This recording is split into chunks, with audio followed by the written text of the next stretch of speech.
దుఃఖం ఇది ఎలాంటిదంటే మనం కోరుకున్నా కోరుకోకపోయినా మన జీవితంలోకి వస్తూనే ఉంటుంది.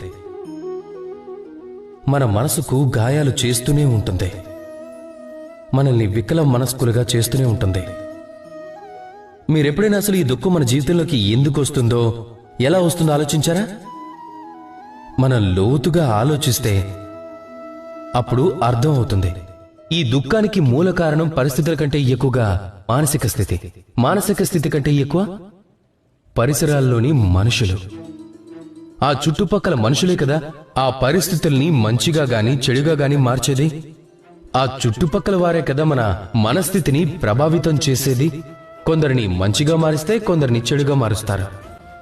మన జీవితంలోని సగం దుఃఖానికి కారణం మనం వారి మీద ఆశలు పెట్టుకోవడమే. కానీ వారి మీద కాదు కదా ఆశలుండాల్సిందే. మరో సగం దుఃఖం ఎందుకు అంటే మనం ఎవరినైతే అనుమానించకూడదో వాళ్ళనే అనుమానిస్తూ ఉంటాం కదా. నా ఉద్దేశం ఏమిటంటే లోపల వ్యక్తిని గుర్తించే ప్రయత్నం చేయండి.